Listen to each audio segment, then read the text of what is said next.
Okay, we're back at it again. It's gonna work. It's gonna work. Oop. Make sure the cats come back before I rock that. All right.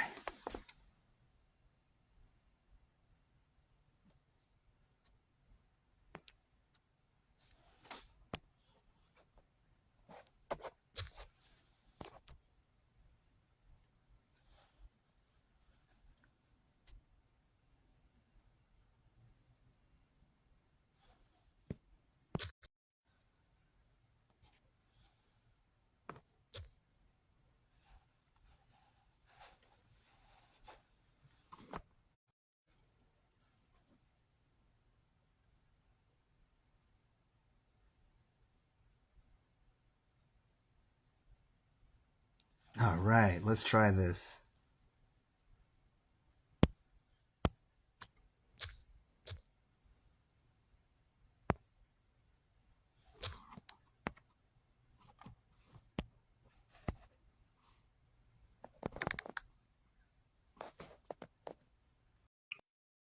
All right, it's gotta work.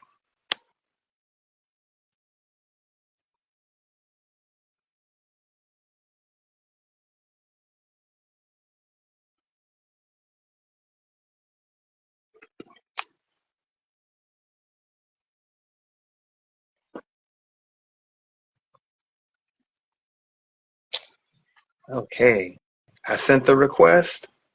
Hopefully it shows up.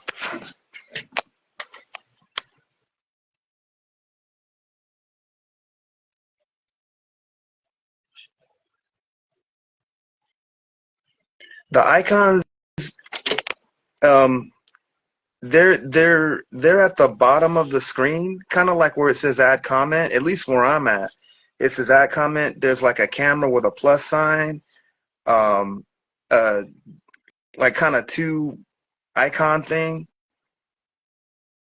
Oh, there we go. It says unable to join. Okay. Wow. Now I'm wondering what kind of phone you have because I don't know where the icons might be on yours, but the icons should there should be like or unless are you on a computer or on the phone? Um there should be like some at the bottom where it's like a question mark, and from what I see it's a question mark and kind of like that talking sign, and then next to that there's like two people, like a kind of stick figure looking people with the plus sign, and then there's like a camera with like a cross. Let's see.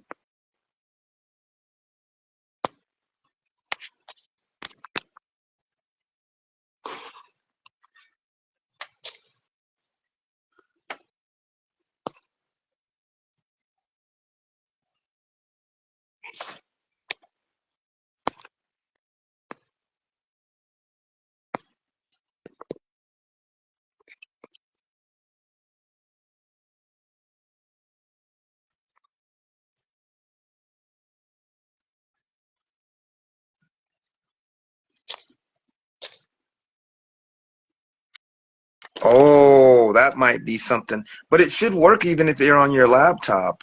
That's strange because I've heard people using their computer. Huh? Yikes! It should be the same on the phone. I think, but I'm not sure because I've never used Instagram with the laptop. Um, man, that is so strange. It's I wonder if that might be it. Oh, there we go. Yes. Here we go.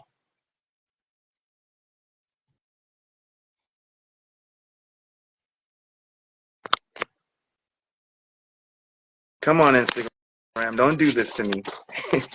He got it. You got it. Um, it says view. I'm trying to go live.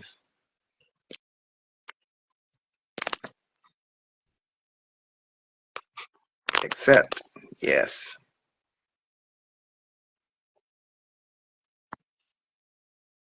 All right. It's got to go.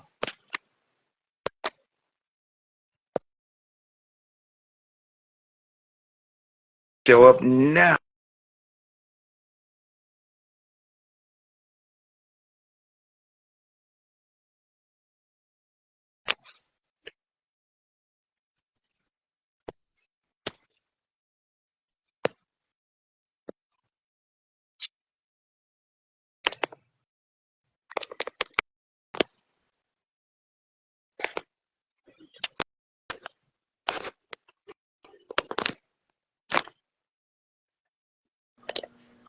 Yes. Okay, you got great success. Instagram, man. Instagram be Hey, man, tripping bad, sorry about homie. that. Like, man, I don't know if it was you. I think it's this freaking app, homie. Like, it's on one. Yeah, man, sorry about that. It's all good, bro. I dig that hat, man. I should have worn my skull cap, man. You got me, you out styling me, man. Yeah, man, you Thank good? you. We got we got the homie Jared over here, Jared, Mr. World Beater. real. Yep. Yeah. Bro, I dig that hat, man. I should have worn my skull cap. Oh man, I wear the same thing all the time, Man. man. For the last couple of years. We got the homie. We got the homie Jared over here.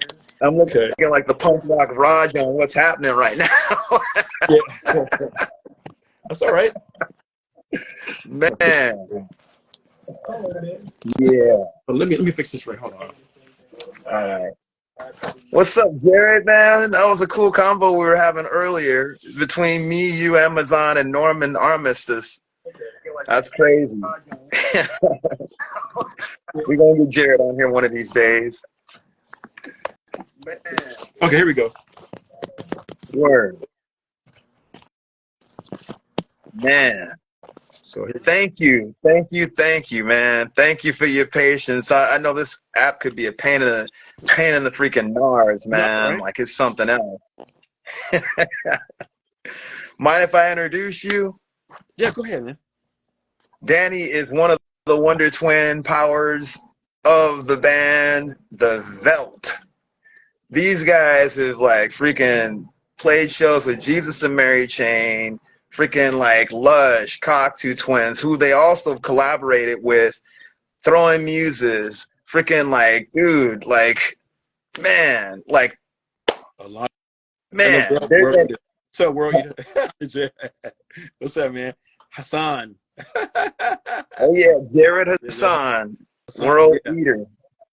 Yeah, man. Man. What up, brother? Danny Chavis. Yeah, I know, man. Jared told me, man, I better get it right when it comes to you and your brother. No, It's I'm like, Danny. make sure you. That happens all the time, man. I don't want to get in trouble, especially from two North Carolina cats. It's been like that for years. Man. So, dude, I have to ask, man, like, how are you doing, first of all? Like, I'm seriously. good, man. I'm good. That's I'm good. We're cool, just man. we're getting back from doing the Austin Psych Fest and whatnot, and we just did a couple of like warm up dates, and we did the Austin Psych Fest through our friends, the Brian Jonestown Massacre. Yes. Yeah, Those guys are awesome. yeah. Anton's a good guy, dude. You Sick, know? man. Dude, so I have to ask this, man. Like, where did it all start, bro? Like, for you and your bro, like, what were your guys' like? What's your background? I'm sure a lot of people know, and there's things that I know, but I would like just to say to bring that out for cats that don't. What was your musical influences? Like, what got you to play like not only the instruments that you're playing, but like just the style of music that you pretty much pioneered before it became this genre. We're gonna talk about even the stratification of what that supposedly mean too. But Yeah, yeah. yeah, I started wanted to play guitar because my grandfather, he liked blues music and whatnot, and there was always something like 45s laying around, like Slim Harpo or like kind of like BB King. So he gave me like a big push for that, and then when I was like 13, I got my first acoustic, and then like, you know, started playing gospel music and whatnot, and still learning like, you know, other stuff like that, until one day this white girl was in my art class. Her name was David Littlejohn. She was kind of a hippie, man. And so I brought my guitar to school one day, and she said, "Yo, Danny, man, you don't party?" I'm like, "Nah, what do you mean? What do you mean? You know, like Jimi Hendrix." I said, "Who?" Man, that girl bought me that record, man. I ain't never looked back. And that was in 1980, 80, 83, 82, 82. Yeah, she bought Man. that record to school. It said, "The Jimi Hendrix Experience." I put that shit on, dude. You couldn't tell me shit. I mean, you know, you couldn't tell me. I mean, it's like, I don't know, man. It was just a calling, you know. And then through playing like little R&B groups and gospel music for a little while, until I got fired from the gospel group because they said I played too loud. So, and then I did. They didn't really have a sense of humor. So like I would go to punk rock shows on the west side of Raleigh, right? And then I would go to gospel practice afterwards. So Wow. I was getting a little bit of both from like playing in church and then going to all the hardcore shows.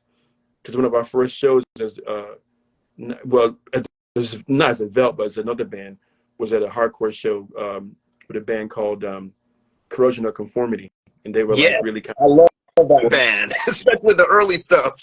yeah. It was our first gig was with a drum machine, my brother on bass, and then another guy, Robert Jackson, God bless his soul. He played keyboards, and we played this show at this temple at this bottom of a church, and with Neon Christ, Marginal Man. They Kip's were also band, right? huh? Kip from he's in that one famous grunge band, but Is Kip it from Kip was James? Is it Alton James? yeah. Yeah, man. I saw Kip a couple of months ago, man, here in North Carolina, man. I'm like, look at this motherfucker, dude. You know, and I remember him. Kip, he was a big supporter of us, man. You know, that day. I mean, it's like 1983, 84, like that, that time period. And he was, we weren't close, but we saw each other out at the show. We always say, hey, because there weren't many black people around that were in that kind of scene back then. So it was easy to spot them when you got them. You know what I'm saying? So and when you're in that kind of scene, you look for other people that's like you too. You know, so he's one of those guys. You know what I'm saying? One of those guys. So yeah, that was like during kind of high school, like listening to that kind of stuff, man. And then the bass player from Corrosion of Conformity used to live around this more Halifax Court was a black area over there, and my baby's mom was over there. So I would come from seeing my kid's mom and stop by their house, which was near there, ironically, you know. And his name was Mike Dean. He was the bass player. Mike. It's your brother. Yeah. Wow. What does he want? What the fuck I want, nigga? Uh-oh. Oh no. Before you say anything, before you say anything stupid. Nah, not at all. Yeah. Anyway, look, man. So I went into his house one day, and we had a friend there named Sarah Bell, who was a high school friend of mine from my art class, and I looked over through all the 7 inches and records they had over there, and this thing said Cocteau Twins, Treasure. I said, yo, what's this, man? I put that shit on, dude. I said, yeah, but the thing about it is that when you talk to the guy that made it, he was like you talked to Robin about the beat. He was like, what are you talking about? Love y'all too. Yeah, he didn't know what we were talking about. He was here. So we just stole that idea and ran with it. He didn't get it. Yeah, man. So what I heard was Sucker MCs by Run DMC, right? And I put that with some kind of shimmery guitar stuff when I got home, and I said, wait a minute, you know.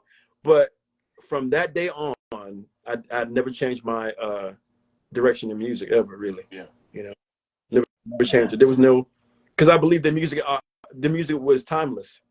And some, damn, you all right? Sorry about that. Man, my battery. Sorry about that, guys. Right. My battery tripped out. So like, do you guys like have a lot of the same what influences that you have are the same, and what influences that you have are different as far as like just Well, let me. you guys? And I'm sure people are like, Well, I was gonna say, like, as we come out of the hardcore scene in North Carolina, there were like people that influenced us a lot, because we came from Southeast Raleigh, and there wasn't too much going on over there as far as us playing in the R&B group back then. And then we met Reed Mullen and all these people like that, Sarah and everybody. They turned us on to a lot of stuff that we wouldn't actually hear elsewise, because no one else really kind of asked us what our influences was. They just assumed, you know. did you guys ever have a demo for the Psycho Daisies thing that you guys Yeah. like that punk Yeah, band that you guys used to but play with Clothing? but it was kind of like, well, when we got when I got my first $100 to do our first demo from from my French girlfriend's dad, and he knew I was a musician. I was like 18. He said, Daniela, here's $100. If you do good, you pay me back. If not, don't worry about it. And I was telling my friend Betty this the other day. So I made that money back, and that money went to make our first demo at Jag Studios. And at the time, there was a guy in the band named Rob. Well, I started the Veldt with Robert. Danny was in the hardcore shit. I wasn't in. I was in a What do you mean hardcore some. shit? You at the show too, No, dumbass. no, in the band, you jackass. I'm just saying that I wasn't in the hardcore band with your ass, nigga. So what I'm saying is that I was in like in an R&B band to make money back in that day, and then in high school I did like the Psycho Daisies. Robert was in that band, and then Danny played with us, and then we did the first demo, but it wasn't that great. So, but So, you see two things. I go to church in the morning to go to play. He be coming in for the nightclub from playing, so we kind of crisscross each other, kind of. yeah, That's You know. rock and roll history right there, man. Blues and Yeah. gospel. I mean, and that's my the truth, mom didn't though. want me playing in nightclubs, right? And then I came home late at night and I threw some money on the bed. She goes, "All right." She's like, Yeah. I was like, "Yeah, mom. All right." I I was was Man, like doing. 15 and 16, some shit like that. Yeah. Yeah. man, did you guys ever play with a band called Blood Mobile? I know they were from North Carolina, like a hardcore band from there Sounds too. familiar. No, that show we were texting the horse head. No, it was Neon No. Christ. He's actually. Do we know No, that band? no. Yeah, I've heard of him before. I was like, man, and didn't Reed pass? Like Reed Mullen? Yeah, he did. Yeah. Yeah, yeah. Rest We in passed peace, Bhorrm. man. Yeah. I Somebody said I remember still How have was that. well, I Somebody remember said I still have that. we go to those hardcore shows and they always ask me about, hey Danny, you got your rock and roll pants on? Me and Danny were the only ones wearing leather pants. that's sick? There you go. The real rockers. Well, but we thought, that's what punk rock was about. But we actually were Man, wearing that like leather pants, like you're gonna wear your rock and roll pants and blah blah blah blah. Yeah, man, And that shit so is cool, dude. yeah. that's It's all so about cool, having man. fun with it. Oh, I love you mean, guys too. I mean, Somebody said we played in Norfolk, Virginia, at a place called Tracks. Someone asked we were in Norfolk. We played Norfolk in like oh, 1980 with with game Game theory. Theory. That was when we were in Norfolk, I Yeah, think. Yeah. game But theory. but Yeah. Wow. then fast forward after we left Mercury and everything, we went to play in Norfolk, and the sign on the wall. I remember it was a horrible show, and the sign on the wall goes, "The Veldt's here. If you like Living Color, you'll love these guys." It was great. I was like, hell yeah! If you love Living Color, you'll love these guys. Yeah, and then It's like night and day. but wait, do you go to another club where Glenn Danzig said something like, "I hate these niggers," No, so back in the it was day. always nigger on the Yeah, no, wall. no, And no, it was Danzig. yeah, I And know, but it was and nigger on the I can remember wall. I can remember being so disappointed because I like the Misfits, man. Yeah, I'm like, that's the damn, only dude. thing I like I'm that like, he damn, did. I'm like, you too, dude. Yeah, because we Yeah, were following Danzig on tour at the Yeah. time, and we were in Spin magazine, so we knew that he was at the clubs before. He was like nigga this, nigga that, or whatever. dang, Whatever. what a tool, man. That's all good, man. That's so. You know, That segues even to the other question. Like, how was it being like a part of that punk scene? Like, especially being like in kind of the near East South, like punk rock, black, like how like what was it like then? I'm curious. Well, I started Jared. out. Well, I didn't start going there until I saw my brother do it. And Somebody I do what? Wow. show up at the hardcore shows just like a new romantic, like had on frilly shirts and suits. Like I was a big Duran fan and all this. Blitz kid. Yeah, I was into Yeah. that, Awesome. but nobody was kind of doing that. So I didn't really feel out of place. I really didn't give a fuck. I just went there because people looked different and they weren't making fun of me, and that was it. They were almost sometimes kind of afraid to talk to me. Like now, I walk down the street now, people like they think I'm out of my goddamn mind because I'm wearing some crazy. Wait. Jared said, "Get rid of the devil." What? Talking about dancing. Oh yeah. Forget that dude. That was Yeah. the only thing that I liked that he did was with the Misfits. Other than that, I know, man. I It's don't like like When racist you get idiots. older and you find out that certain idols of yours hated black people. That's the most disappointing thing in the I world. mean, look, I get it, but okay, I get it.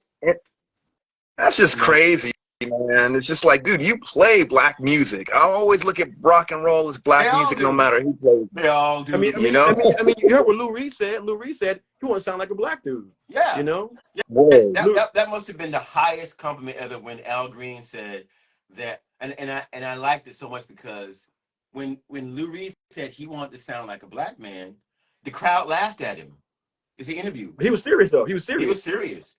He goes, I wanted to sound. He goes, and Lou Reed said, this beautiful music was brought to us by these from the black churches and so on and so. And I hope to God that it unfurled and made every little fucking hipster motherfucker, they covet this type of music, like they covet it. See, Yeah. he did like, I'm sorry, I'm being very blatant, but he did No, like no. black folks. Sorry. I want you to be blatant. I feel the same But way. he did like niggas. How about that? We did a Velvet Underground cover one time in Williamsburg, and somebody had something to say about it. Remember that, Daniel? Somebody said, "Oh, Yeah. they totally What ruined." did they say? The Veldt ruined. What did we play? Ultimate Parties. Yeah. Cool. Man, I love it. I know you guys. I know it sounded great, Come man. on, of Like, course it did. Of course it did. I know it did. And then course it you did. always get those haters, man. Like they want to basically Jim Crow you to what they think you should be doing. Like either it's you're supposed to be playing this type of R&B or this type of rock and roll, even if you're playing that. Before the guy Oh, I that used to the Well, guy let me- that but let me did tell you. Vice magazine. Tell him, Danny. What's guy- that? Vice magazine told us what we should be. Tell him. Oh, yeah. This guy named Sarush that we know for a long time. I didn't really take it that seriously at the time. Glenn said that shit too. Yeah, I said, he said something like, man, I like you guys and everything, but y'all shouldn't be doing this kind of thing. I'm like, what do you, and first of all, you tell him like a 37, how old, can't remember how old it was, but anyway. Do you think that's just the first time I've ever heard that from somebody? And this comes from an Indian guy,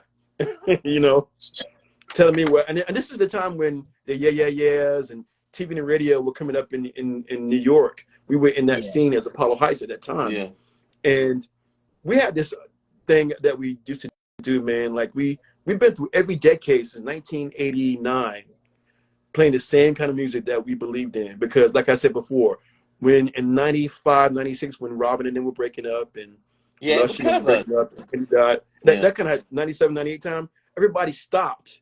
But I didn't think that it was time to stop because I thought the music was timeless to a certain point. Oh yeah. It's a when you look at the art and when you look at the concept of it and you think about it for a minute logically, you can actually see what the potential is. But people were so stoked on what color we were. I think that got lost in time somewhere. But we weren't willing to be deterred from any of that kind of stuff because we really don't have that kind of that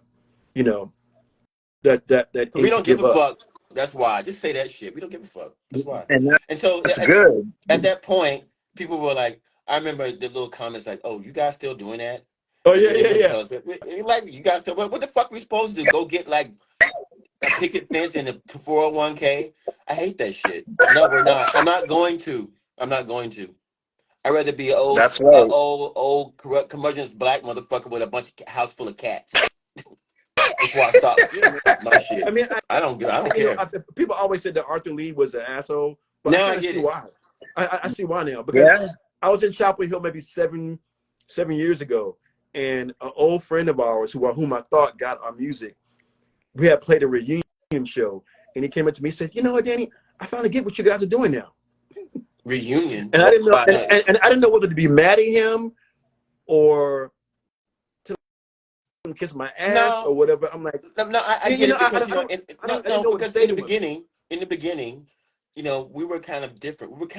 We had a lot of things, a lot of styles we were playing, but and you know, we were playing that because you know, in the beginning, you know, we had a lot of people coming to see us in Chapel Hill. We were a different band back then. We were kind of dancey, you know. It was like you know, in the beginning, the Stones did a lot of covers, right? We didn't do covers, but we were like dancey. We were just still trying to come into our own about what we were going to be. But Danny and I knew that if we would have played the shit we really wanted to play, we'd run everybody out of there, right? So when we got Pretty much, yeah, signed, pretty and much. so when we came back from England, well, actually no, when we started doing working with Robin, he started chopping off all the bullshit, you know, all the dancey shit, all that. We came back from England, we lost a lot of people that were into our sound before because we were kind of like, you know, we're really different, It's our first time going to England, and then you know we were working with one of our heroes, so to speak. yeah. So we And came Robin back from the Coffee yeah, Twins. yeah. man, he was Awesome. he'd be in the studio sometime. He'd go, "Today, as your leader." Oh Lord. He had this chair, and it rolls around, and we walk in, and he turn around, swoop around. He goes, "Today." Like, you know what, man? Like the new record that's coming out, right? Like I had to shit on there. Like he played a lot of that shit too Yeah. with us, right? I would come back from Wow. like you know the pub or something like that over Hey, there, Mike. and then I'd come in there, man. I said, "Wait a minute, I didn't play that." He goes, "Yeah, but you would have though, right?" And Yeah, asshole. you know, Man. we were doing that record at September Sound Yeah. in Richmond in England, right? And every day somebody would come. One day it was AR Kane. One day it was like say Diff Juice. They came, you know, Diff Juice does, and Shelly and Orphan came by one day. They were all these bands that. Oh, and Wolfgang Press. I hung out with them I all used the to hang time. out I with him hung, all the time. I hung out with Wolfgang them Press. How all was the it? time, and they were I would so. figure. I'm sorry, I didn't mean to No, no, no, interrupt. no, I was no. like, you mentioned AR. You mentioned AR Kane. Like, I'm sure you guys found some comment because it's like those guys and you are the only ones that I've heard do the styles that you do. Although you guys are both different. Like, I'm sure. I'm curious. Like, just even like, I know you guys know those dudes. Yeah. Like, what were the interactions? Did they even face some of the same things that you guys are facing or I, have faced? I, And you know, well, like, what it was is that you know Robin, the Rudy and Alex worked on the first record with Ray Shulman, who coincidentally produced Aphrodisiac, our record, and that first LP that EP that Rudy and Alex worked on for AR Kane, Sadomasochism is a Must. Robin and Ray worked on that, so it Yeah. was the best of both worlds. So we that's worked with both of awesome. those guys. Aphrodisiac was the best of both worlds, Yeah. too. And I think that we sounded like I mean, time had passed and we began to sound like that when you see us Yeah. live. You know, so Man, Yeah, we're I think I'm a much much more better heavier. singer. I mean, I listened to the old record we did with Robin, and my voice Who is. cares? you have a really good voice, man. What are you talking No, but I was about? younger. I was younger, and I was trying a lot of different things, right? And in my mind, I went, damn, I would do that different. I would do that different. I would do that different. You know what I But mean? like most of those bands that they call shoegaze back then, they didn't sing anyway. So that was an added plus for us, though. You know what I'm saying? But a lot of people that threw them off too. You know, like say Yeah. Alex and Rudy, they had their own unique voices. Like they say, for Yeah, example, like Robert Smith of The Cure. You know, so it's not really a matter of singing like the best or whatever else. We just do what's yeah, I get that natural. too. We And like just for do it example, naturally. when people go up, but his voice isn't great. But you know, if the guy has character and they Yeah, have character. conviction in their voice, you really can't say a person can't sing per se, Yeah. based on you know what I mean. I think that's It, wrong it because you can't judge is someone. character. Yeah, it's I think it's based on character. And for me, back then they put my voice way up front, and I didn't really like that. I wanted my voice kind of Yeah. like just like Not this, buried, like Mm. not not buried, buried, but yeah, like my buddy Valentine, but kind of like you can tell it's there, you know, because yeah. it's not an R&B band, and No, sometimes we play live, it kind of like you can't hear me no way live. So what the fuck? yeah, so You can't hear. yeah, You can never hear me. So whatever. No one cares. Man, I think I'm a what much better singer now because I've done a lot of fucked up shit in life, and and now kind of almost beating death. I have a lot to sing about. You know. man?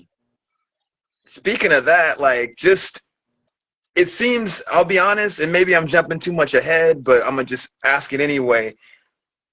Subject matters that you guys have sang about, one, especially this particular album, caught my eyes and ears, like more so just the title, but also the titles of the songs.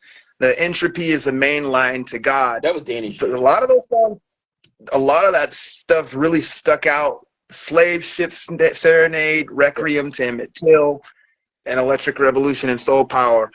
I'm curious, like I gotta hear it. I'm assuming in my mind that I know, but I want to hear it from you guys. Oh, it's What easy. what was that? It's easy. it It's was rock. doing. First of all, it was during the pandemic. We were shut in the house for I don't know how long with this motherfucker right here, and then Yeah, my house. I was trapped here because actually live in New York, but the the riots were happening in town and whatnot, you know, and we were in the middle of it Yeah. downtown. So we went down there, man, and saw all these young kids, you know, tearing stuff up and whatnot. And then, you know, what you see about Eric Garner and stuff like that. And, you know, we kind of felt that too. But what better way to put it out with something like that? And entropy, you know, is breaking down of the system. So we kind of felt like that everything was happening at one time. And Thank luckily, you. yeah, and luckily we had, like, you know, the common sense to put it together like we did, Yeah, we had you know.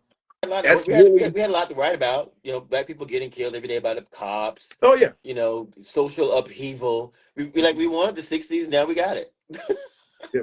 so to I think speak. it's so Yeah. cool though that you guys wrote about that too, especially for, you know, in this particular genre of all quote unquote alternative music, specifically even the shoegaze or indie stuff.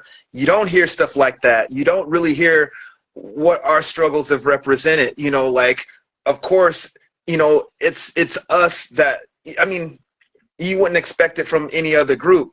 You guys, I look at, are not only just people in that particular genre. I don't want to even put you in a genre, but you've innovated all that to the point where I'm glad that you even said quote unquote shoegaze, because for me, when I first heard that stuff, I thought it was just like alternative rock or just We did like, you too. know, Yeah.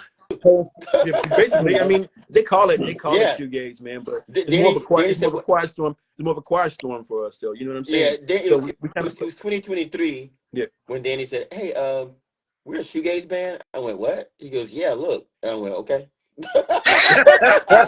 I Like, yeah, I'm guess like, we don't care, but I we don't don't care care. what you call it. You know, as long as you call it something. I mean, at this point in our career, we can't really be too choosy about, you know, like what the concept is from how people see the concept. No, You know, yeah. because you we got see the, you know, only two they're playing motherfuckers on the screen they're now. playing like they're playing catch up. Other people are playing catch up to what we've been doing, you know. So logically, so they want to have the first moniker as what they can identify with, but it's going to be called something different later on. You know what I'm Yeah, saying? Like that. I like the fact that you even mentioned your friend that you're still doing this. Well, the thing is, I'm probably gonna misquote Leroy Jones. I remember him reading Andy. something about what he Leroy? said. He's talking about we pretty much are the avant-garde when it comes to stuff like that. And just the fact that, like, for me especially, I'm speaking even more on a cultural basis when it comes to like black folks doing music. And what I'm saying is basically culturally that's been our thing, you know, no matter what. I don't care what genre it is. Even when I'm looking at, you know, genres that people would deem white as far as rock and roll, to me, I still see us in that because the basis of that came from like a lot of the things before and even a lot of the rock stuff now. Even when you look at stuff like we could draw parallels to stuff like Sun Ra, Cecil Taylor with some of the stuff that you guys are Yeah. doing. and it's this, but we don't even have to go there because it's still innovative. You're just innovating new stuff no matter what you throw in. You don't even have to compare it because for me, it's a part of our culture just to do something new. And a lot of times we do something new and move on, but Yeah. like, it's always That's innovative. that's how we do. I mean, we create rap and then we go on something else, and then we get mad when white people do it. We get rock and roll, we go on something, then we get mad when something. We always getting mad at when we forget about. Then we go, no, that's ours. We have a propensity to do that because we're innovators. But I guess you see, we kind of get like bored really easily, and then come back. Yeah, we No, move no Tell you on. one's too, Mike. mad. I think it's great. But I mean, I see also we can adapt to every decade. Yeah, we We've managed can. to do that. We've managed to do that somewhat. And like after so-called shoegaze was coming down, or not for us, we just kept incorporating beats and things like that. In fact, in New York City in 1995 and 97, they used to have these mixtapes out. They were kind of like mixtapes, and they would have these mixes by these underground DJs.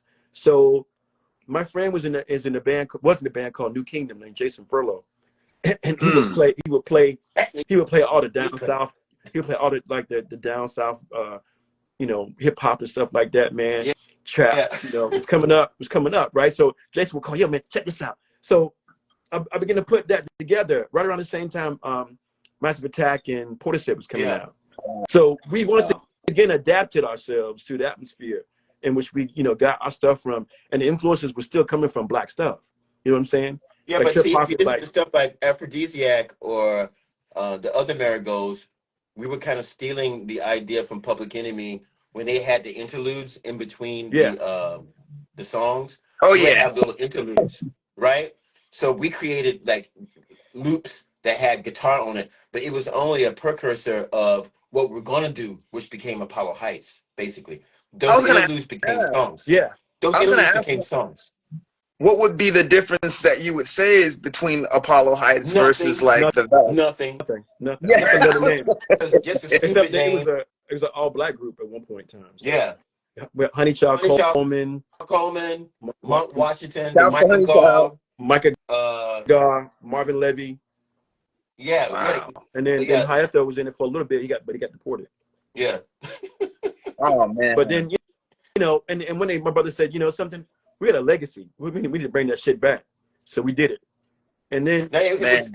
it was actually was that, and people have wanted it down south. So we did it once, and then when I moved back down south, I just started working on getting the band back in order, for us to regain our footing that we had lost while in New York. And New York was really good for us because we were able to formulate the platform for what was to come, which is the new Veldt stuff.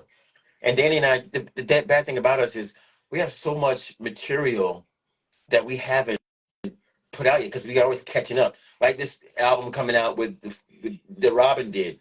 We got to play that again now Is because that the people one that the first one that you guys recorded in yeah, yeah, '89? yeah, Oh wow. we got to play that again. yeah, And we got new stuff. I yeah. said we got we got to play catch up. So We got years of shit to play because we never stopped playing, man. We never got no, the That's so memo. We cool. never got the memo to give up. no, That's I mean, awesome. when you're in California on the sleeping in the crack house and your aim is to go to find the Paisley Underground, you gotta want Oh, it bad, man. I was gonna ask about that because I heard you guys came out here and met the 3 o'clock. oh, My old band, I used to see Michael a lot because him and my guitarist used to always record. really? So you know Michael? What Yeah, that's crazy. what happened was I was in the 12th grade. I was getting ready to graduate, not, and I went to see them at the brewery because I had seen them on 120 Minutes. I was blown away, and I went to see the show. Man, it was fucking. They had people dancing on the bar. It was ridiculous, and I was walking home from the club, and this Thank van pulls up you.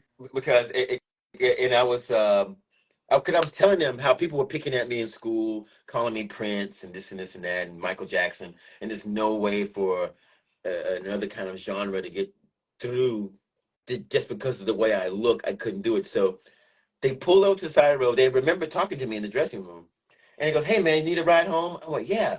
So I was, oh shit, I'm in the van with the 3 o'clock. I was like, "Fuck." He goes, and I was telling him about what I wanted to do. I was like 18. They said, "Hey man, you should come out to LA." I went, "Yeah." I said, "Yeah." I said, "I want to definitely see the Paisley Underground because I thought it was a thing. I thought it was. So a couple of weeks later, as I graduated, I took about $150, got on the bus, and I went out there. Yeah, but That was Man. it. but your dumbass neglected to tell me what the situation was. Uh-oh. I just got So out there anyway. no, I did. Anyway, but yeah, Look, man, it was just this is what I did, dude. Got out of high school, worked at a furniture company for 6 weeks, you weren't saved doing up nothing enough else. money to go. Saved up enough money to go across the United States on a Greyhound with 2 amps, Yeah, four I rode the guitars, Greyhound. in my suitcase because I was Yeah. naive. All I knew was I was going to California to be a musician. So I would go from state to state with the amps and stuff. I'll have to get off the Greyhound bus and put the amps into another Greyhound, or you have to take all the equipment off. And I'm like thinking to myself, somehow this is not what I'm supposed to do. And then Man. by the time I got to LA, we wound up in fucking Skid Row, man, Ooh. at a Yikes. YMCA in Skid Row, and Yeah. I'm in the bathroom with all these dudes trying not to cry. I was like, I have to get the fuck out of here. But yeah, Skid Row is but not good. Lou Gutierrez, who was a guitar player for the 3 o'clock, he quit the band by then. He wanted to put something together with me and my brother. Yeah. So we Wow. were working on demos with Lou, who was going out with Susanna Hoffs of the From the Bangles. So Bengals, I yeah. hung out with them Oh all the time. man. Yeah, I hung out with them, with Red Cross, the band Red Cross, and at that point, the LA scene was different from what I had known because I had went out there and I had found a job and all this kind of shit. But This was before but Danny, Ronnie King. Before Ronnie King. yeah, I said, Danny, why don't we let's go to San Francisco? We're like, nah, because they were like, you should go to San Francisco. And Lou was like, you ever heard of this band called Fishbone? I was like, who? I was like, no, I never heard of him. This is like 85, right? I never heard Wow. of him. So so Never heard of him. and so also we were staying at the hotel on the Pacific Coast Highway, Yeah. and we got the black owned newspaper that was over there. So it said rooms for rent. The Sentinel? Now we didn't know about Crenshaw Boulevard or none of that Much love, shit. y'all. We didn't know about Crenshaw Boulevard or We the were in Jungle. Compton. But we were in Compton, and I'm like, okay, when we go over I here, was just right? over there earlier. Like, Yeah. look, Jerry. this is 1985. So we go Yeah, I over. know it was turned up over in 1985. Good night, Yeah, man. So Franny. we went to this apartment complex, man, where this lady thought she was Tina Turner. She Yeah, thought she was yeah, Tina Turner. and she had a Wait. green shag carpet. She It had a was it shag was a carpet, green shag carpet. I never forget it. and you had to take your honey. You got to take your shoes off. You come in here, And we were like, all right. So go in there, man. And she said, you can fix a sandwich if you want to. So I go into the Wonder Bread bag to get some bread. I take a piece off that's like 5 days old with ketchup on it, sitting next to her teeth on the counter. So me and Danny woke up in the middle of the night, and I said, let's get out of here. He's okay. No, So we they were packed like, all our shit. 10 people sleeping around us on newspaper. I'm like, damn you. What? I'm like, damn Oh you. yeah. I'm like, there were like 4 guys and her son under the table tomorrow. Yo, man, if you want a job, I got you, yo. I said, got me where? Well, you can work this corner. I'm like, all right, never mind. Oh, heck no, especially back then. Yeah, No. I'm like, So Danny and I took all our shit in the middle of the night. We're standing in front of a check cashing place, and this real rich dude came up. I mean, he looked like a Cosbyite, like a Bill Cosby kind of. He goes, "What are you young what are men you doing guys doing here?" here? And I was like, "Oh, we just we got into a situation. We're from North Carolina, blah blah blah." He goes, "Look, you guys come with me." So he took us to this house way in the Hollywood Hollywood Hills. Hills, yeah. You see all of Oh, yeah. Hollywood, and All California and whatnot, yeah, man. and you can see all of California, and he was like trying to help us find a place to stay. So he got a place to stay in a garage. This woman's garage. Me and Danny No, were living in the it garage was in Gardena. in Gardena, right? And we were staying there. And next to a dog, it was a bulldog that lived next door. His name was Cisco, And every morning you knew that the lady was coming to feed the ducks because she'd go, "Oh, Cisco, I come to bring you some bones." So Every pretty, morning. so pretty. Yeah, and that was we had a bucket to piss in the middle of the night. What the At Oh one yeah, point, I no, was like, "No, I that's remember, bad." I remember sleeping in that damn place, man. I woke up and someone was crawling on my face. Yeah, but we were living in a Yeah, garage. Yeah, yeah, that's until that's we insane. said fuck it, and we went home yeah. back on the bus, and then we started the Veldt. That was it. That was Wow. 1980. That was 1985, 86, and in 87 we didn't become the Veldt until early 88, Late late '87, 87. Yeah, Wow. and then we had our first Man. opening gig for the church at the downtown at the Civic Center. yeah. We came out the gate with that, and then we opened for the Pixies, and then Throwing Muses. It went on and on. Yeah, We never had a That's booking amazing. agent. But the thing about it is that when you like that and you're young and you're black and you know what you want, you become a labeled hard problem, to work with. a problem. Yeah. When we want to talk about our problems, it becomes a problem. And then that snowballs into Yeah, something. but yeah, Snowballs. but if it's white, they'll say, "Oh, he's just artistically challenged." That's all. Something Yeah, like yeah, that. yeah, yeah. But he's just he's just frustrated. I'm He's like, just frustrated but artist. that's what these niggas don't know. Yeah, They these know niggas. that. Yeah, exactly. You know what You I'm guys, saying? Do you they go, they can say we never listen, blah blah blah blah. We don't. But the thing about it, Danny and I know what we want, and people who come around, they think they know better than what we knew. And they haven't done shit either. So they haven't. They haven't done shit. no, it's That's our that's always that's those types that's our whole too. career. People telling us what we should do, what they think, and we gotta label that. But you know what? Fuck them. I mean, Man, I, we're at that point. We're at the point now. It's kind of like fuck it. Oh, it's a Netflix special. No one wants to hear all this depressing news. A Netflix special, yeah, a Comedy Central. No, make it Comedy Central. That'll be good. No, but look, but this record was done in 1989, dude. Do you know how much money I had back then? God, man. dude, No, I'm saying, we but were it was young in and 80, rich. We had 89. hair. It, We had it was hope. 89, right? And it took us 33 years to get this shit out. I mean, Yeah, it's like past the fucking gallstone. You know what I'm yeah. saying? Back then, It's like, damn. my prostate was this small. You know what I'm saying? And I'm like, That's the God size of damn. that's the size of a grapefruit. Oh man. You know, you know what I'm saying, man? It Yeah, is. look, I'm divorce, old, dude. death, the divorce, death. All this kind of shit we had to go through. All this kind of just get to hear. You Yeah, know, you know. yeah. I wanted to just play music. We're not curing cancer here. I just got cured of that, but that's okay.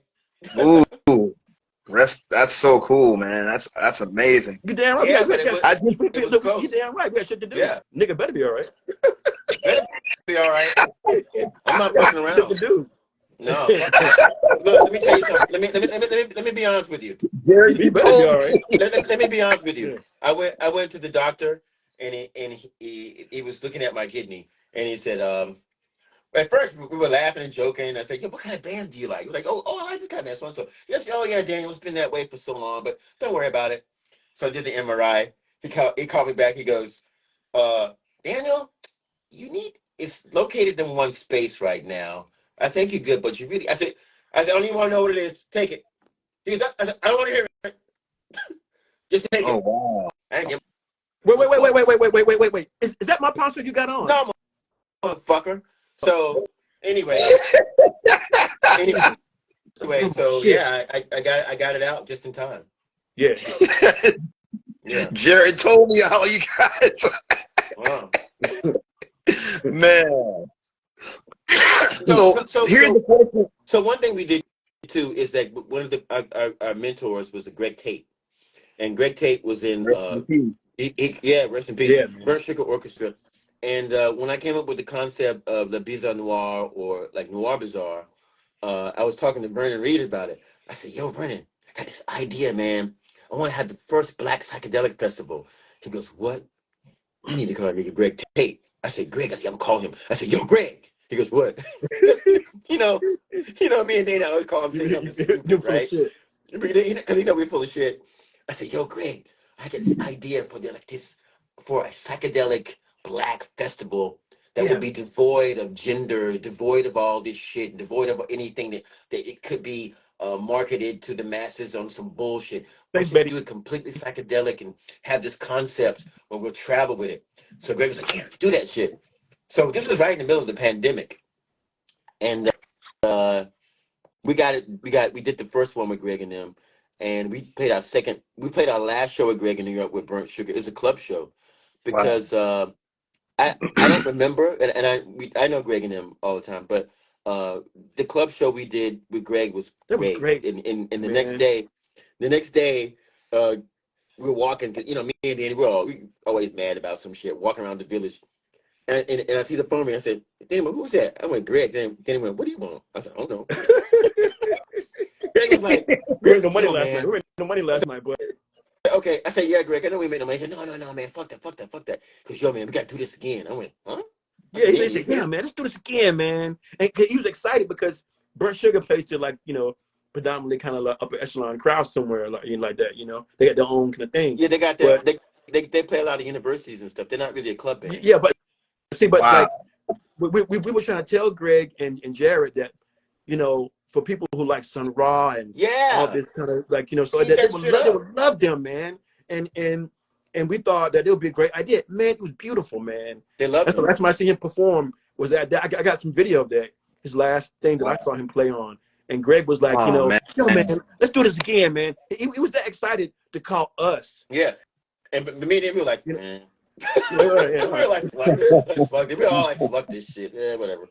and we You were know. like, that's where we were before he called. We were thinking kind of like, you know, this shit is kind of hard to do. You know what I'm saying? Keeping up like this sometimes. So Yeah. when he called, man, he was excited. Well, like, okay, you know. Yeah, because they were giving away Burnt Sugar T-shirts at the end of the And then, show.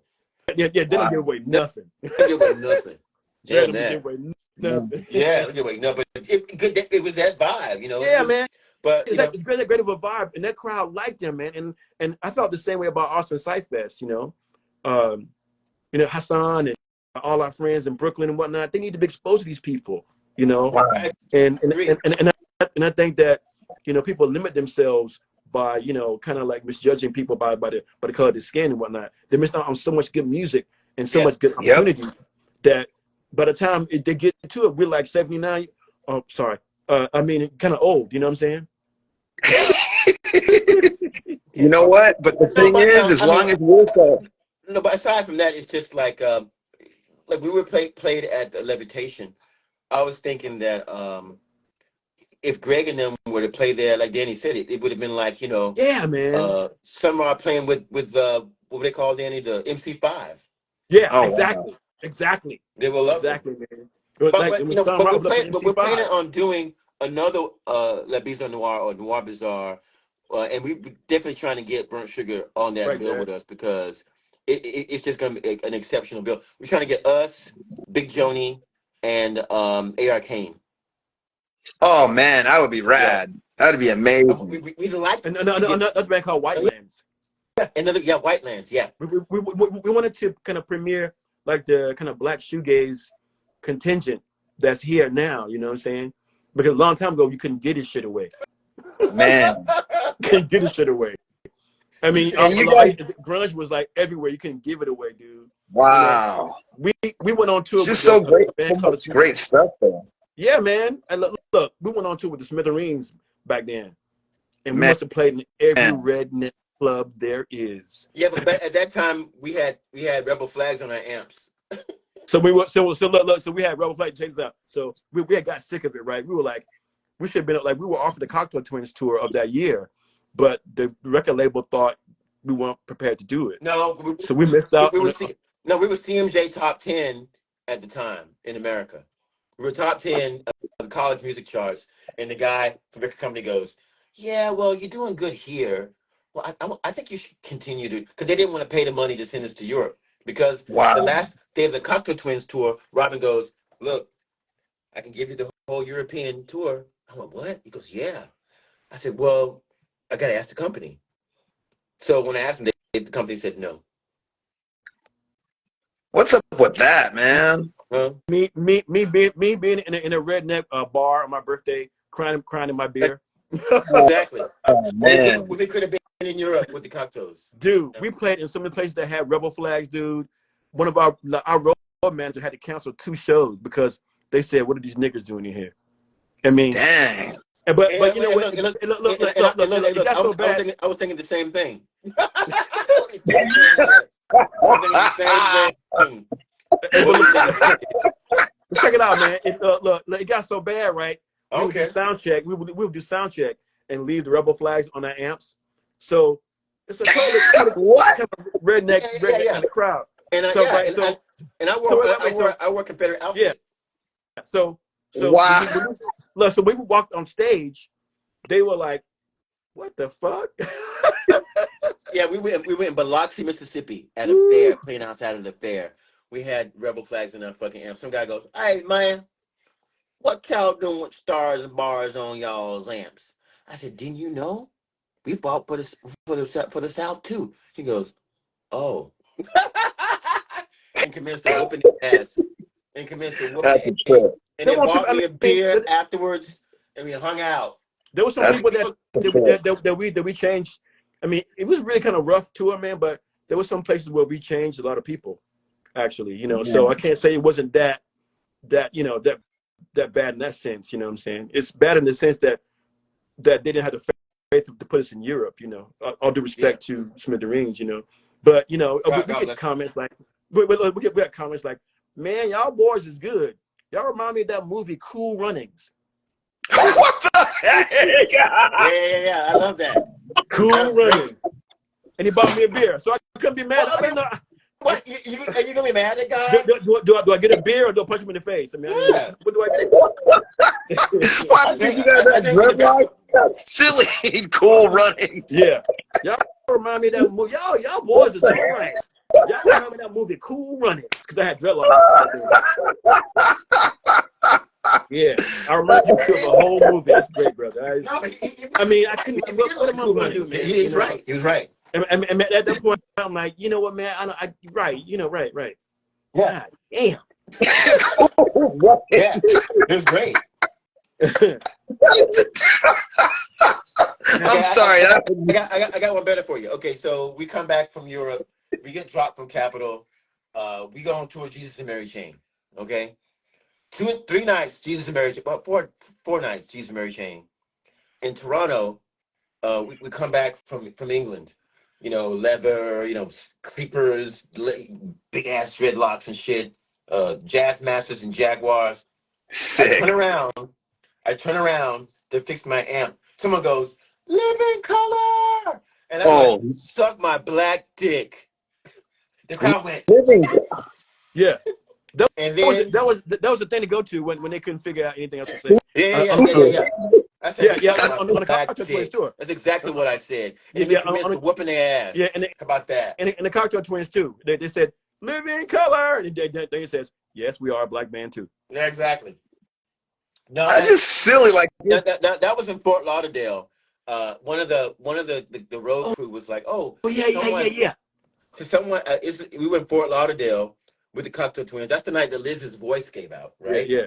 And we had to go on stage. Some guy said, "They goes, why is the black band opening up for the Cocktail Twins?" I said, "Oh, really? They said that? Oh, you don't give me that, right? Because I got a microphone." I said, "Ladies and gentlemen, it's come to my attention that it's sold out too. Sold out. It's sold out. That they want to know why a black band." Yeah. Tonight you're about to see why a black man, and we showed them. And I said at the end of our show, and I said, "This is why a black man opening for the Cocktail Twins." Yeah, man. Yeah. Applause, motherfucker. How about that? That's right. Standing room only. Standing room only. Man. Their ass. How about that? Rock and kill that. That's right. Damn right. Damn right. Heck. I mean, there's a reason why people sweep us underneath, you know, our history sometime, man. Because you're more of a threat. You're more of a threat musically than politically. I mean, your political stance is what you do is music to them. If you get what I'm saying, so you're a threat either way. You know, it's just a trip that they tried to Jim Crow like us into one box. I mean, Nile Rodgers even talked about why, you know, I like Chic, don't get me wrong, but he talked about like, you know, him changing from the rock band. You know, Big Apple was a jazz rock band before they were what they are, became known as Chic, because they say that, oh, they couldn't sell a black band to like white audience that were playing rock and roll. And I see that you guys didn't give a care, and that's so good. But they still, it seems like we still get this Jim Crow like type. I mean, that stems all the way back to that whole Sam Phillips marketing thing too. I mean, like if you want to go there with the Negro voice, quote unquote, being Elvis, and the white face, of course, selling rock and roll to the masses. And it's been like, I just noticed, especially between the late 60s and early 70s, it's almost like, okay, you're over here and you're over there. But it's so cool to have people like you and the other artists that just, you know, continue to play what they wanted to play no matter what, you know, like whether it be hardcore, whether it be noisecore, whether it be the stuff that you guys do, which could be, I mean, like it's so vast, you can't even put it in a category, you know, like call it dream pop, call it shoegaze, call it neo-psychedelic rock, or, you know, even some avant-garde type alternative stuff. But I just think it's weird how they still try to Jim Crow us into like a form of what they want, you know, as an industry, you know. Well, you I know, don't get like, in the beginning, like you know, in the beginning, me and this dude, James Spooner, started. He started Afropunk, right? Yeah. And then Shouts to James. James Spooner, James started Afropunk. So he would do these DJ nights, man, where he would be pop locking and all this kind of shit, you know. He's pop locking? And then he's pop locking and shit, like, you know, because he was DJing the other night, right? So one day he said, I'm gonna take a trip across the United States and see what, you know, kind of bands are there that are all black, you know, because it was a personal journey for him also with what he was going through in his life, and he wanted to also document it because we met James in the early '90s. This place called the Pool Bar. He was in a punk rock band, and then we became friends later on in the early 2000s, something like that, you know. And then he said, "Yo, man," he got back and he had all these black people that he said that he went around the United States and found that were like in punk rock bands or in bands in general. So he said, "Yo, man, we're here, there. I'm gonna call this thing rock and roll nigger." I said, "Hell yeah, fool!" Right? Hell yeah! And then like, because he knew I'm down for it. So he went and he went right, and I'm on the first Afropunk flyer, right? It said rock and roll nigger, the Afropunk experience, right? So we went. He said, "Yo, man, I gotta make these flyers. I gotta take them out." I said, "Hell yeah, nigga, I go. Come on." So we gonna go out to Central Park to the Raphael Sadiq show. Yeah. And I'm like, oh hell yeah, right. So it had a picture of me on there like that. I had a picture of me, rock and roll nigga on there. And I said yes.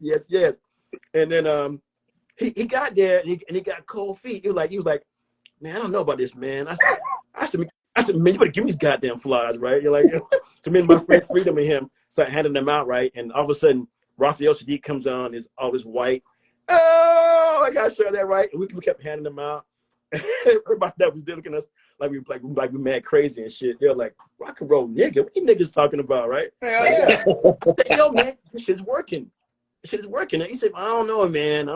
And then he changed it to Afropunk. And of course, after that, Vice Magazine didn't want to support it, from what I heard. But James is the progenitor of that particular genre of, you know, and he brought it to the fore. You know what I'm saying? When there was nobody else to do that. Yeah. He was very dedicated, very dedicated, and he still is. You know. Yep. So I give credit to him, you know, for pushing along his vision too. You know, and I'm pretty sure he'll come up with something else that's kind of equally to that as well. Since Afropunk is kind of, I don't know if it's there now or what's happening with it, but they're still good supporters as well too. Yeah. So have you seen his book, James? Yeah. Yeah. I seen it. That book is awesome. It's all true. It reminds me of like some of the stuff I went through in high school. Because I mean, of course you did. It's crazy. Of course you did. Come on, man. You can't be black. What a trip.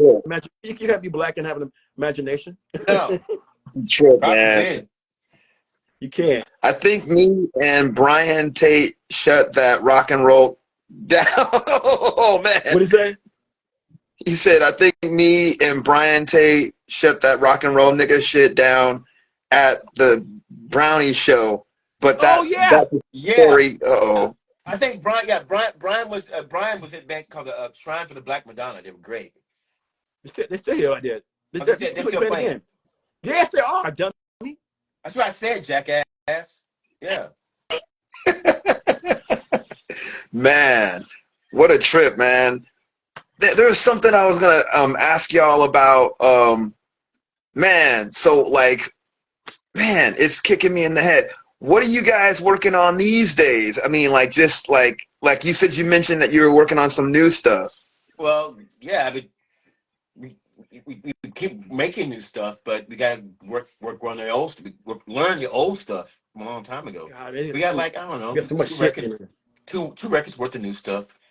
Yeah, I mean, we started a project with um most of my man from Wu-Tang Clan. We did some stuff with him Yeah.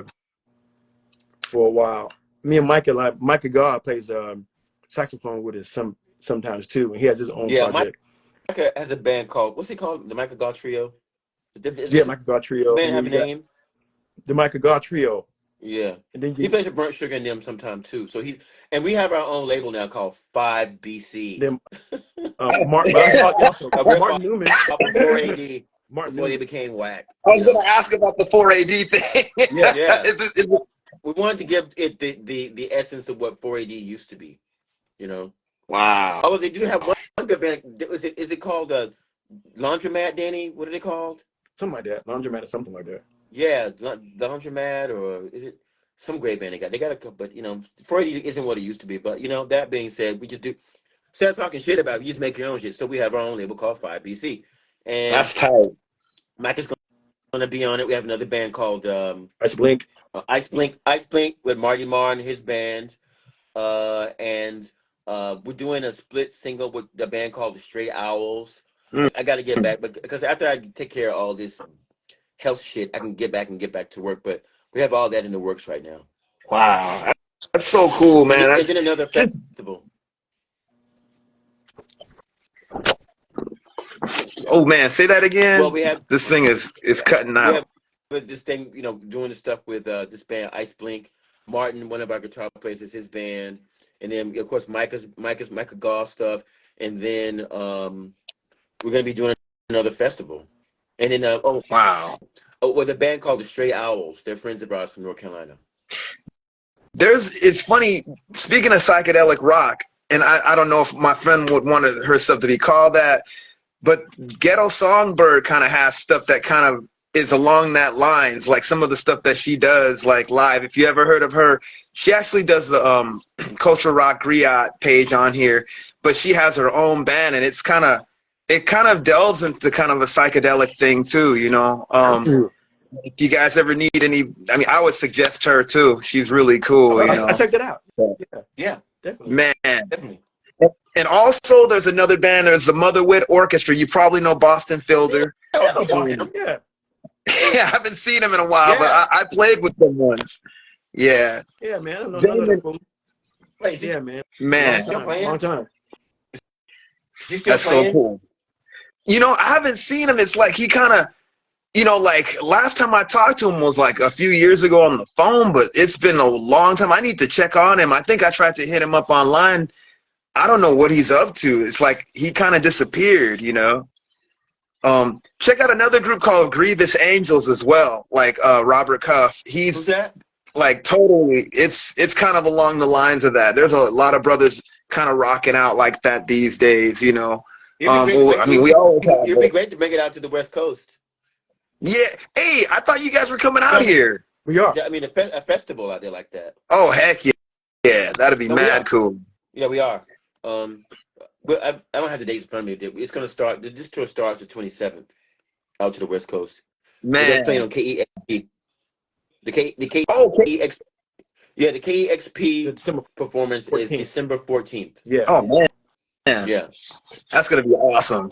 Man. Yeah. So Shoot. I'm looking forward to that. me too. Man, this is a sign that you guys, I mean, for everybody that's watching and all you guys know, you guys are a perfect example of just creating no matter what. And that's the whole idea, like I think especially like when cats are trying to basically typecast you as something, or you know, didn't your album get shelved because like you guys refused to like do what they wanted? Like No, I don't know. Correct Which me if I'm time? wrong. no, we got dropped because our A&R lady wasn't liked by the new head of A&R. They have personal. Yeah. It's like territorial pissing to some people. And the guy came and saw us and he didn't like it. He said he thought the Golden Palominos had more passion. Wow. I remember that. It was like watching paint dry. Like watching paint dry. That was He said great. it's like watching paint dry. I was like, that's Yeah, pretty good. it was pretty good. Are you serious? No, Yeah. yeah. But that's cool though. I mean, maybe we were. Who knows? I mean, you know, hey man, That could be art. fuck it. It's Yeah, paint. these cats think they know so much, man, and that's why. Man, Well, But they he don't was have he jobs was now. These people who they don't have jobs now. I'm still a musician, so fuck them. exactly. What was it? And oh, that was Sherry King. Sherry. Sherry King. Yeah. Man, oh boy, Yeah, crazy stuff. you can't I'm make telling this. you, Crazy. We can't make this shit up. Hey, look, you want some more? You want some more? You want some more? You want some I'm more? down. Okay, so look, we got a request that to do a remix of one of our songs, right? And we wanted to be in the studio with the engineer. Do you know, man? They put this dude in there from New Jersey that was a house music producer. Well, nothing against house music, but to make a version of one of our songs. And then we were like, we told you we said we want to work with some DJs, urban DJs, some black folks, right? Yeah. And they just didn't get it, dude. They just didn't get it. Then they're giving us some bullshit. I'm like, I said, we're not paying for this shit. It was It terrible. was terrible. And they was asking us, yeah, but you guys can't come in the studio. We were like, no. What? Yeah, man, yeah. We were like, I'll be damned. Yeah, I would be damned. That's ridiculous, man. That's your own music. How the heck can you not come in the studio? You know? Man, look, we fought in meetings that did not have our face on the cover. They're like, but you guys look great. We're like, no.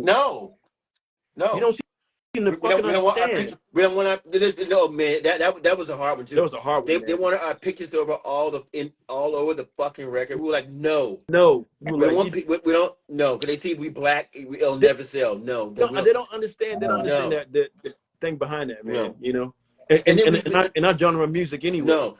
You know, and then you know better. We told them don't put our pictures on. We want art on there. We get to the fucking venue in Dallas. Our pictures are everywhere. I'm like, what the? It was just stupid.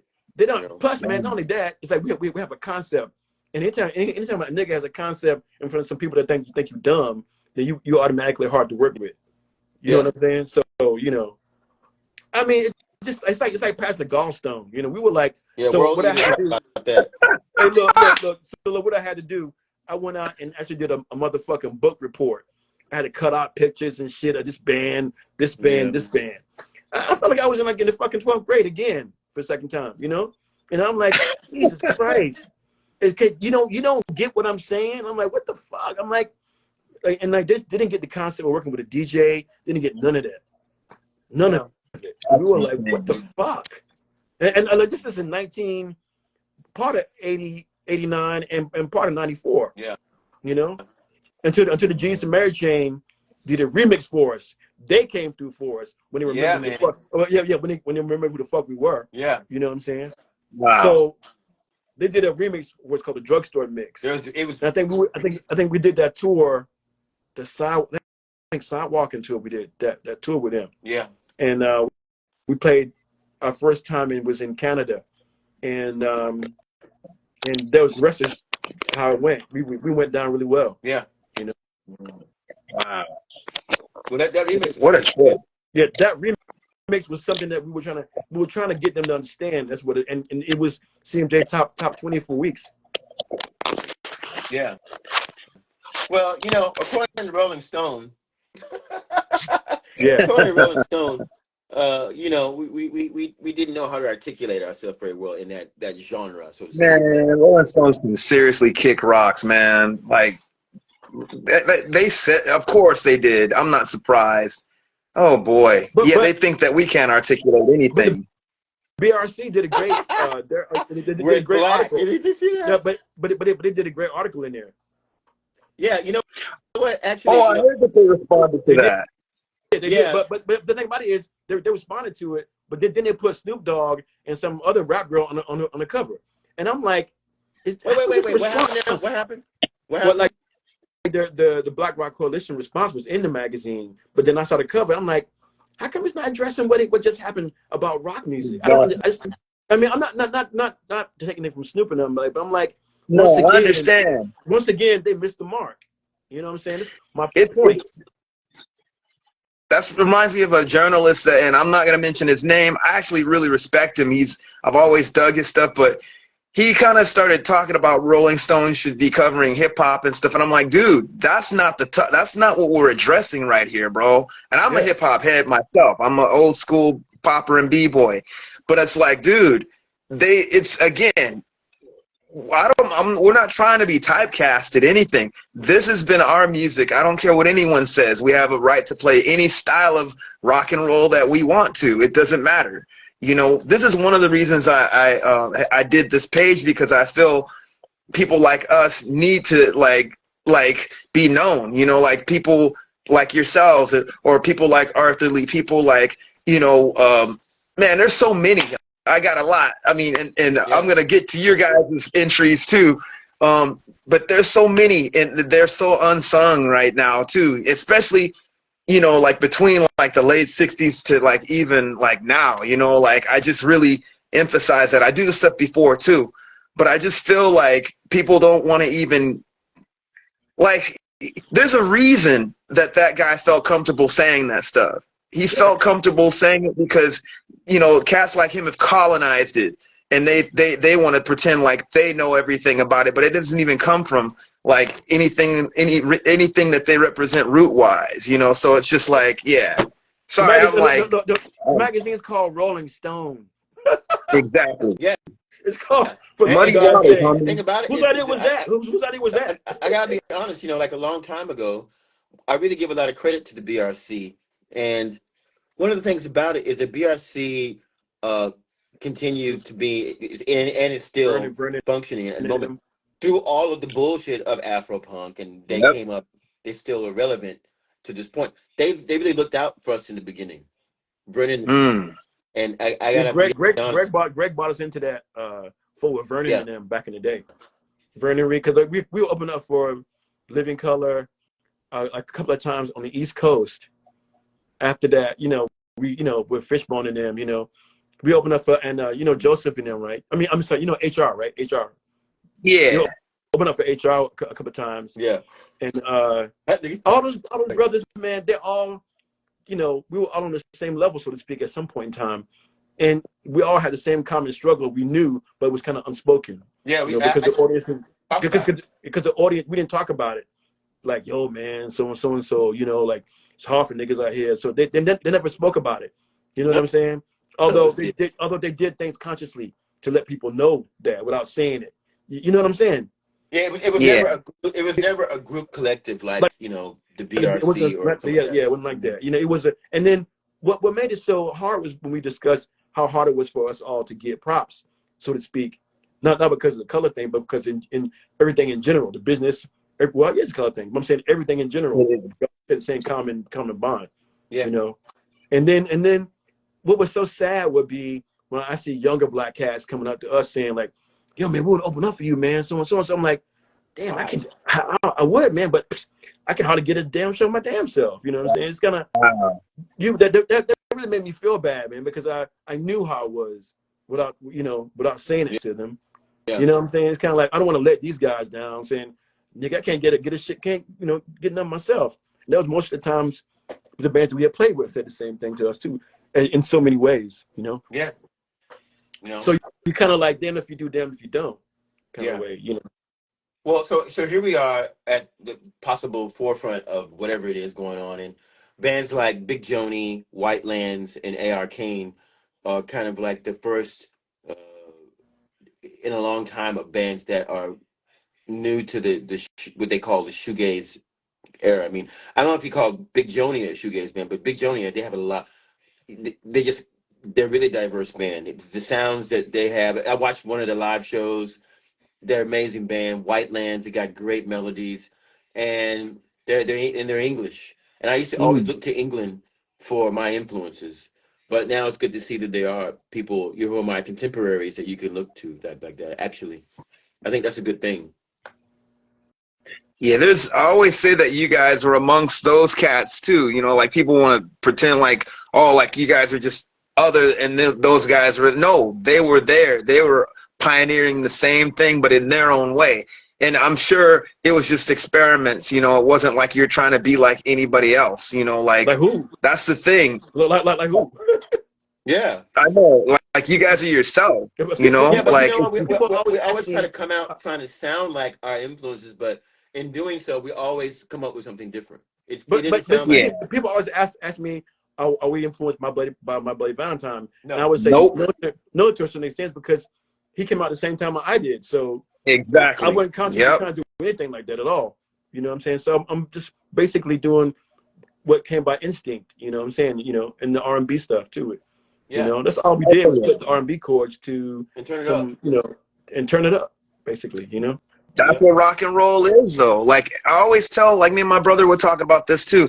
Pretty much everything, if you look at it, is like sons of R&B. I mean, it's amazing to think of like even like people don't think of metal in that way too. I'm like, yes, metal is still even. It's so cool to hear even like Rob Halford, but I've been saying that before I even heard him say it. You can't get rid of that element in rock and roll. Like it'll always go back to the blues and R&B and even gospel. You know, and even jazz too. You They know, if you try, want man. to go there. They try, but they'll never do it. no. Electronic stuff has its own soul too. You know this band called Anti Pop Consortium. Yeah, love Yeah, that band. man. I haven't heard from them since the '90s though, They're or coming early back, dude. They're coming back. 2000s. They're coming back. Wow, And Mike Ladd is coming back too. Mike Ladd, you know, man, I and dig that. Jason Furlow from New Kingdom. He got his stuff out there too. You know, Yeah, get a I little would love mixtape to out there. I would love to get all them on one show like them. It would be Like really like great. like Blacktronica. You know what I'm saying? Yeah. Sick. You know, and then my friend Kelsey Warren, he has Black Emoji. There's a lot of Blacktronic kind of stuff. Micah Goss was kind of like that too. Wow, He's worked this. Carlos Best. He did a programming for Wu Tang, and he did. I gotta check that out. Yeah. Yeah. He didn't release it yet. It's going to be kind of like a Blacktronic opera kind of thing going on. You know, Yeah. Wow, Yeah, he calls it avant he pop. calls it Ava Pop. And then we did some new tracks with Carlos too. Carlos Best did a remix for us for Apollo Heights. man, Yeah. Yeah. dude, that's so cool, man. It's encouraging hearing what you guys are doing and what you, of course, what you have done. Like just that innovation and just always experimenting and like doing some innovative stuff, man. Shoot. Well, another thing too is that when we did the festival, we didn't want everything to be a sausage swing. We want to have more women involved too, and we did something. Of course, there people are getting beat down because of their preferences. We did one with a band called the Muslims, and they're LGBTQ band, and they're from Durham, and that was a great thing to do. So we're really on board with supporting people who are like the underdog and whatnot, or not really getting their voice at this point. So we don't support homophobia. We don't support anti-Palestinian or anti-Israeli things. We don't support any anti-anything, but Yeah. we're always for including We're everybody.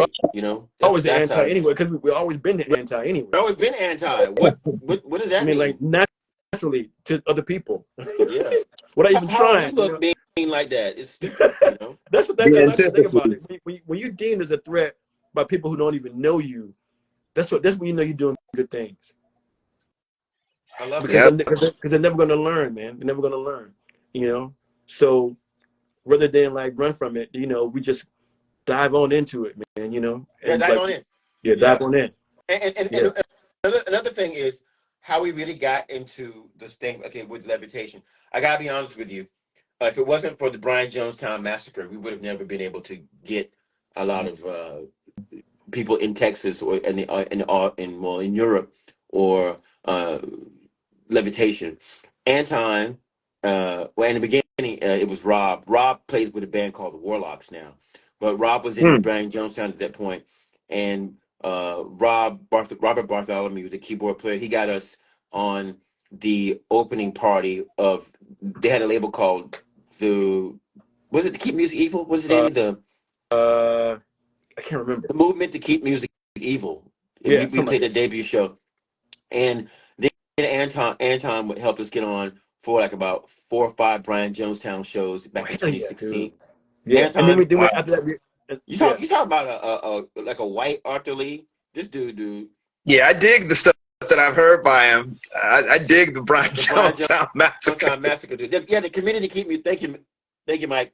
The committee to keep music evil. yeah. We're on that label with one of our records, right?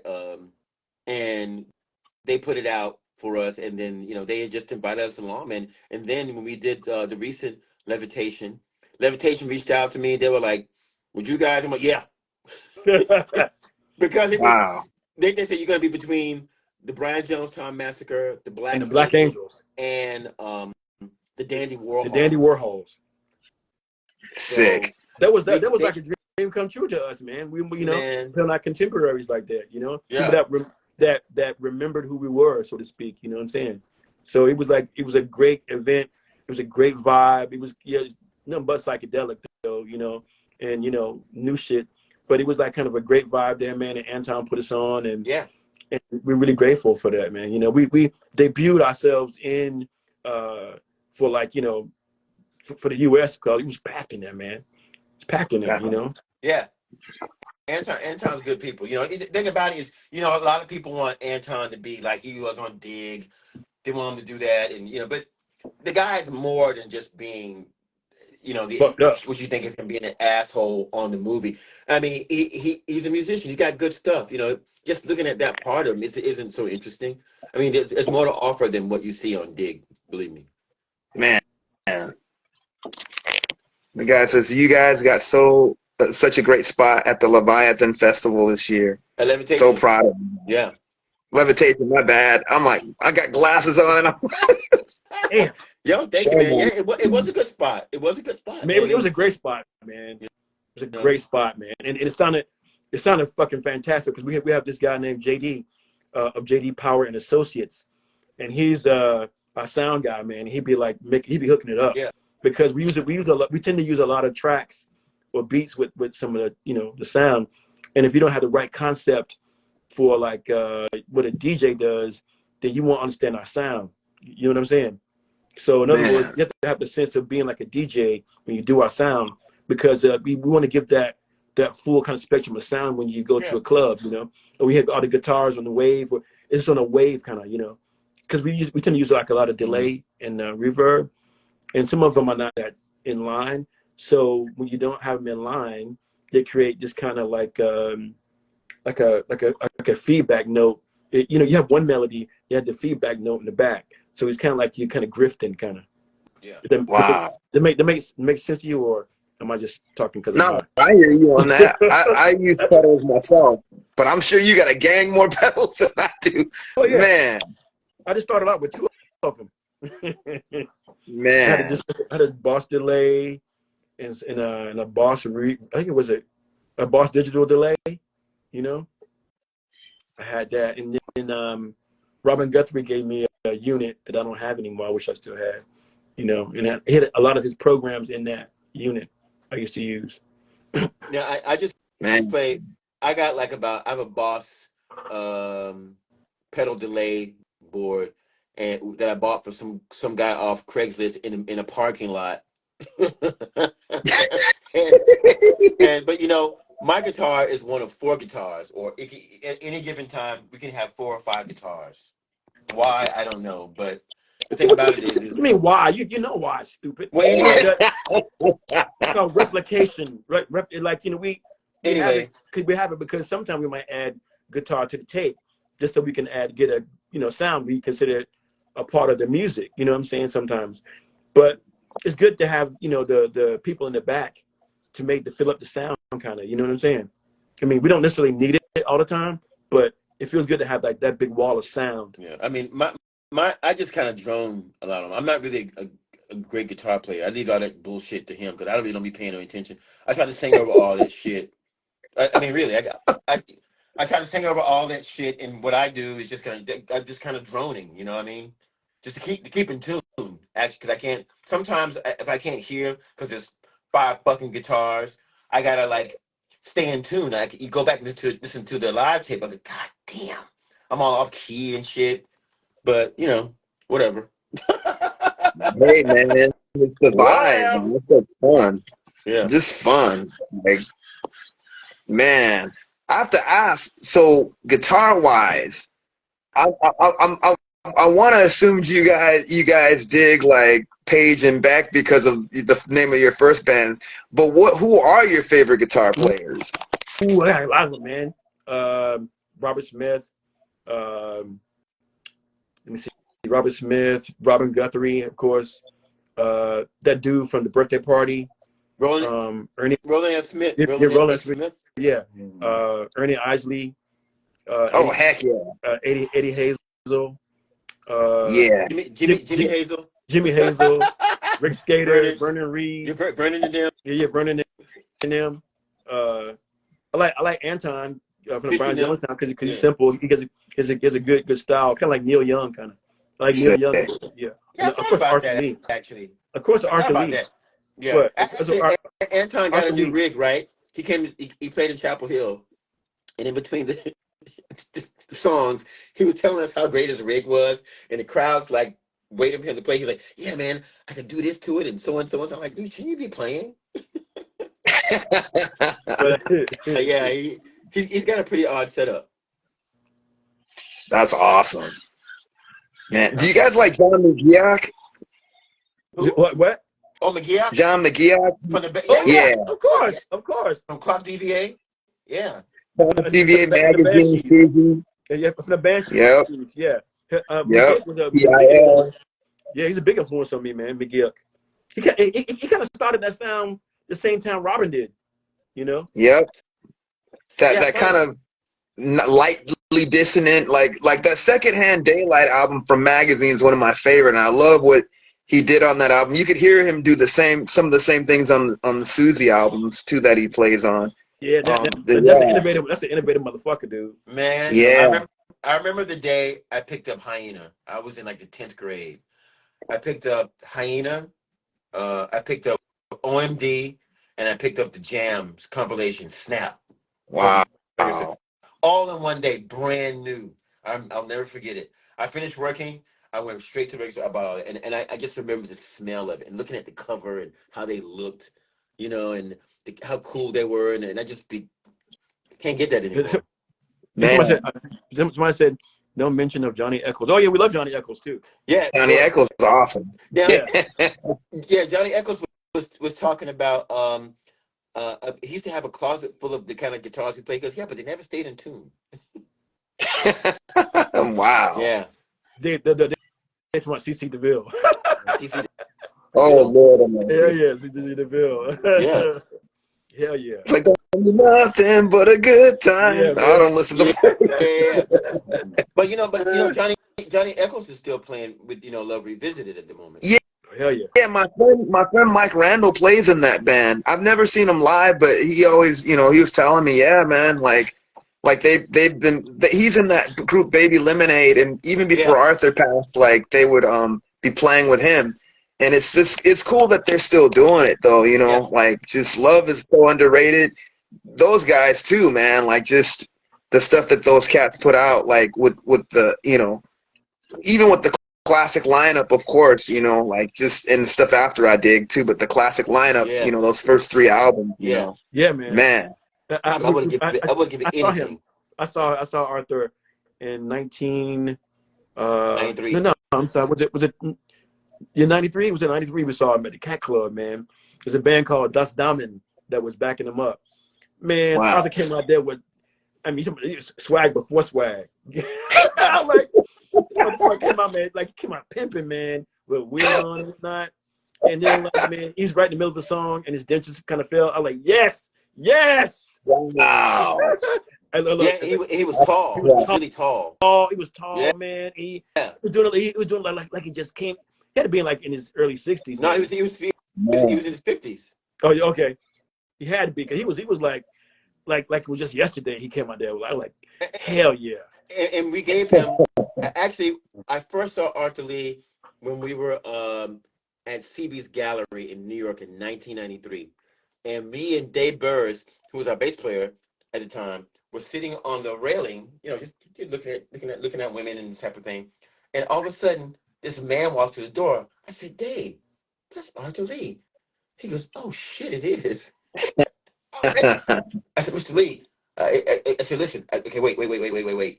I gotta give you something. And I happen to have a Veldt CD where we copied the Love logo from Yeah, I noticed that on yeah, some of we Yeah. copied it. And I said, hey, Mr. Lee, we did this because it's an homage to to Love. He goes, man, thank you so much. About time somebody gave me some credit. Man, That's what he you said. got a credit from one of the OGs, Yeah, man. yeah. That's Yeah. pretty dope. And I Little said, did we know. yeah, I said, hey, my name's Daniel. This is my brother Danny. And he went, Danny what? and Daniel. Danny and Daniel. And in my mind, I'm, oh God, you two. You too. You know what's Yeah. funny? This is off the subject, but kind of just to piggyback on you guys being twins. I knew some twins named Fred and Fred. And I think their mom just used to call them by their middle name. And I'm like, why did she name them both Fred? Are you Not even serious? like Frederick and Fred, but Fred and Fred. It's stupid. I was I'm like, like, look, hey man, it wasn't our idea. Well, no, I just got here. No, no, I mean, at least you guys have a slight difference. These guys actually had the same name. I'm like, wow, dude. yeah. What's your black? What's your Yep. black? Yeah. Yep. They were. Had to be. They had to be. Black and from Long Beach, man. Long Beach, PA. Lord have mercy, man. You know you're in trouble. Man. You know you're in trouble then, man.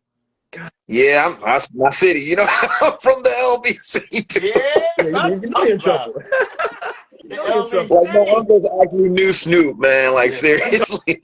Yeah, word up. Is that Compton, Long Beach? You know you're in trouble. Right. Like, Oh man. like You're in trouble, that. dude. Word up. No, we were this jackass right here. We're going down Compton Boulevard, right? And like that's back in the day when they had the Toyota trucks. Do you remember Yeah. them? I remember those. And they were jacking them up like that in the street and whatnot, man. Yep. And we were walking home one day, and the lady said, "Son, you can't be walking out here like that. We're gonna drive by and shoot your ass. You're in the wrong neighborhood." Yeah. Yeah, I said, "Wrong neighborhood."